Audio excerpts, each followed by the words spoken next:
Au Bénin, le laboratoire d'accélération des résultats de développement du Programme des Nations Unies pour le développement PNUD s'investit dans la recherche de solutions innovantes répondant aux nombreux défis auxquels font face les communautés. L'un de ces défis, la présence continuelle de la jacinthe d'eau sur les cours et plans d'eau.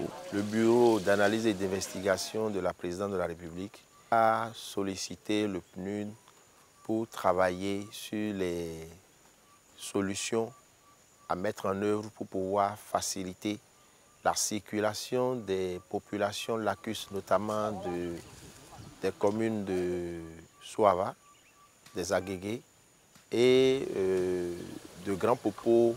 Donc c'est suite à ça que nous avions commencé par travailler sur cette question de jacinthe d'eau. Dans la commune de Grand Popo, zone pourtant à forte activité maraîchère, le phénomène est sans issue. Grand Popo est vraiment, je peux dire, le siège de la jacinthe d'eau, mais il n'y a aucune transformation qui se fait au niveau de Grand Popo. Ils collectent la jacinthe d'eau pour débarrasser les cours d'eau parce que ça les empêche de mener leurs activités économiques, ça les empêche même d'aller de l'autre côté de la frontière parce que la plupart des échanges se font sur un cours d'eau qu'ils appellent le lac Baga. Et ce lac-là est vraiment envahi par la jacinthe d'eau. Grâce aux travaux de recherche du laboratoire, la transformation de cette plante envahissante en compost a été identifiée et expérimentée comme solution innovante. La jacinthe d'eau est une plante qui a été découverte comme une plante très enrichissante pour les produits maraîchers. Et cette plante est utilisée dans la réalisation du compost associé à d'autres produits tels que les bousses de vache, les fientes de poulet et beaucoup d'autres choses. Nous avions regardé déjà ce qui se fait au niveau de Souava et des Agégués, où il y a un type de compost qui est fait à base de la jacinthe d'eau. Il y a le compost qu'ils appellent magique et il y a le compost qui est appelé fin. Nous avions pris ces composts que nous sommes mis à tester. Au niveau des maraîchers, on a vu que ça a donné de bons résultats. Les résultats étaient meilleurs, mais n'étaient pas meilleurs que d'autres composts qui existaient. Puisque sur place, on a vu qu'il y avait un compost qui était fait à base avec la technique de vermicompostage. C'est quand nous avions eu ces résultats que la mairie de Grand Popo, qui a suivi tout le processus de près, étant donné que eux, ils ont déjà financé l'encadrement d'une quarantaine de jeunes sur la technique de vermicompostage et qu'ils ont la jacinthe qui est là et qui est une plante envahissante. Alors qu'on a pu faire du compost avec, ils nous ont sollicité pour qu'on puisse accompagner la transformation de la jacinthe avec la technique de vermicompostage. C'est le point de départ d'une nouvelle expérimentation qui vise à faire de la jacinthe d'eau la ressource première dans la production de fertilisants pour le maraîchage. Hyacinthe est le responsable de la jeune start-up identifiée à Grand Popo de concert avec les autorités locales pour la production de ce vermicompost. Il explique ici le procédé. Quand nous collectons la jacinthe, nous mettons d'abord ça sous le soleil. Ça se sèche parce que c'est en majorité composé d'eau. Donc la quantité d'eau diminue. Et maintenant, nous prenons le produit obtenu avec moins d'eau que nous mettons à la disposition des vers de terre. Bien sûr, en contrôlant la température.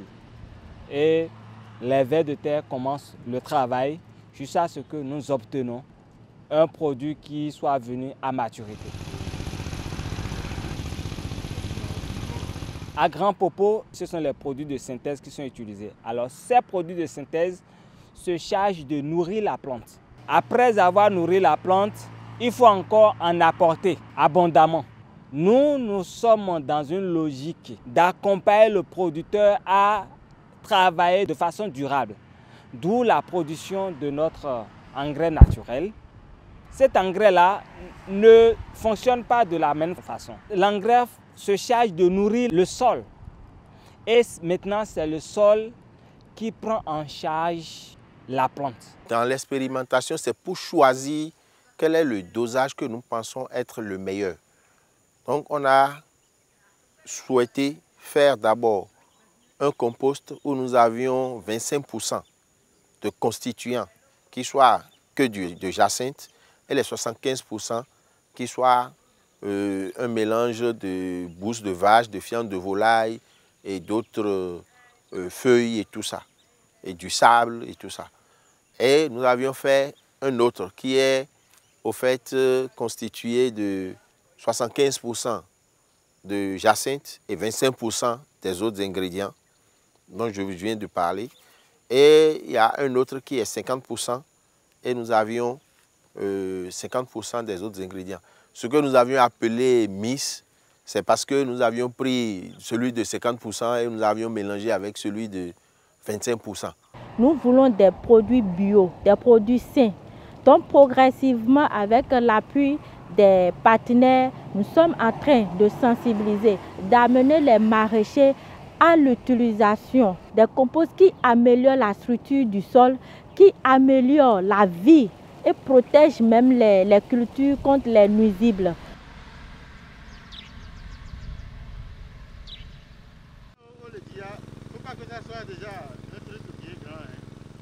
Prosper Zongbobo est l'un des producteurs maraîchers identifiés avec l'appui de l'ATDA Pôle 7 de Grand Popo, impliqués dans cette expérimentation. Sur le site du maraîcher sont mis en place 4 essais de compost à base de la jacinthe sur des plants de tomates.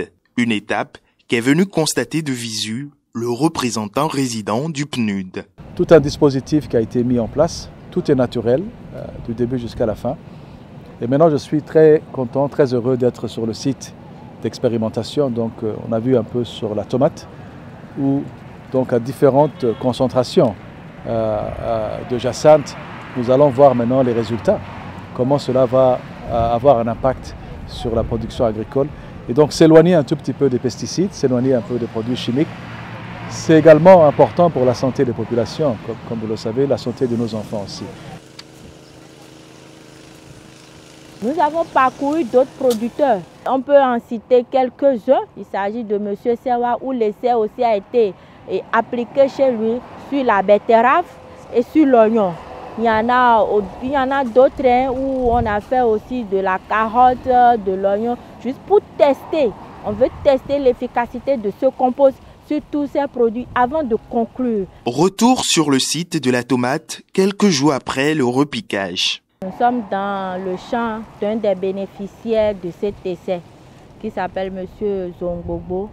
Ce n'est que des sentiments de joie qui m'animent parce que ça fait un mois jour pour jour que ces plants de tomates ont été repiqués et on a fait l'apport du compost. Ces plants ont un aspect végétatif très bien. En un mois, nous sommes déjà à la floraison pour ces plants de tomates, à la fructification même. Donc ça veut dire qu'à base du compost, nous allons développer vraiment de technologies comparé à d'autres producteurs qui utilisent de l'engrais uniquement, où on est déjà à un mois de repiquage. Ils n'ont pas encore de floraison sur leurs plants, sur les plants de tomates. Ici, ce n'est qu'une satisfaction totale. Ce que j'ai constaté de façon générale, c'est que ça garde beaucoup plus l'humidité. Et là, le plant jouit énormément, même s'il fait trop chaud et qu'on ne l'arrose pas souvent. Vous ne sentez pas ça. Le plant n'est pas stressé. Donc, il faille que cette jacinthe-là soit transformée en compost pour fertiliser le sol et booster le rendement.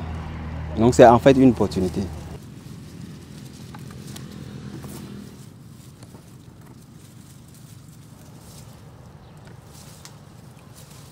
C'est la saison des récoltes dans la commune de Grand Popo. Pour la tomate, la carotte ou encore l'oignon, les résultats sont palpables. À la troisième récolte, vous constatez avec moi que nous avons des fruits très bien rouges, des fruits bien fermes, bien jolis, avec des poids considérables.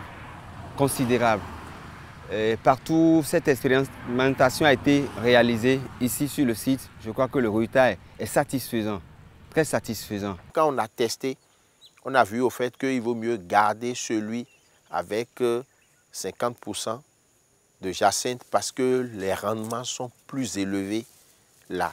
Donc par exemple pour la tomate, il y a eu 9 fois de récoltes qui ont été faites et c'est encore debout là. Pendant qu'avec la culture conventionnelle, après 4 récoltes, ils se sont arrêtés. C'est vrai qu'au niveau de l'oignon, on a eu l'oignon qui n'est pas gros, mais c'est ferme et au goût, c'est meilleur que pour le truc conventionnel. Mais ce n'est pas gros comme les gens auraient souhaité. Le compost, on l'a fait spécifiquement pour Grand Popo. Nous avions de très bons résultats avec tout ce que nous avions eu à faire là-bas. Mais on s'est dit, il y a des localités également qui peuvent utiliser le compost. Au niveau de Avrancourt, où eux, ils sont plus spécialisés dans la culture de légumes feuilles.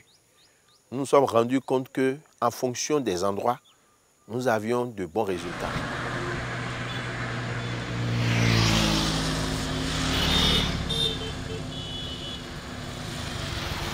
Concernant l'expérimentation faite à Avrancourt, on a eu à faire des apports au niveau de certains sites sur plusieurs spéculations telles que l'amarante, le goma, le piment, la tomate et le poivron. Pour le crin-crin, on l'a testé, ça a marché. On a fait pour l'arachide, on a regardé pour l'arachide. Ça a marché également pour l'arachide parce qu'on a eu de très bons résultats. On a vu les fruits et tout ça, eux-mêmes, ils ont trouvé que c'est très bon. À Bopa, on a décidé d'aller vers d'autres cultures parce que notre logique, c'est d'amener à faire de la culture vraiment écologique. Le but de ces expérimentations est la certification du vermicompost à base de la jacinthe d'eau afin de garantir son utilisation et en faire une mise à échelle. Avec l'INERAB, il y a le programme culture maraîchère avec lequel nous avions longuement échangé, qui va refaire les tests, va refaire les expérimentations à Grand Popo.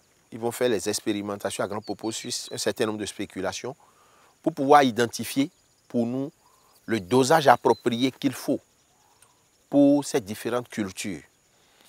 En dehors de ça, il y a le laboratoire qui est au niveau de l'INRAB qui va aller faire l'analyse du sol, certifier tout le processus de fabrication du compost, de telle manière qu'on va y avoir une fiche certifiée de la fabrication du compost. Ils vont nous dire quels sont les éléments fertilisants qu'il y a dans le compost. Ils vont après analyser les produits. Est-ce que c'est toxique? Est-ce que c'est approprié? Est-ce que c'est mieux? Ils vont faire toutes ces analyses pour nous et nous allons avoir une fiche technique appropriée. Ce qui nous permettra de dire vraiment, voilà, nous avions un compost qui permet de faire de la culture écologique.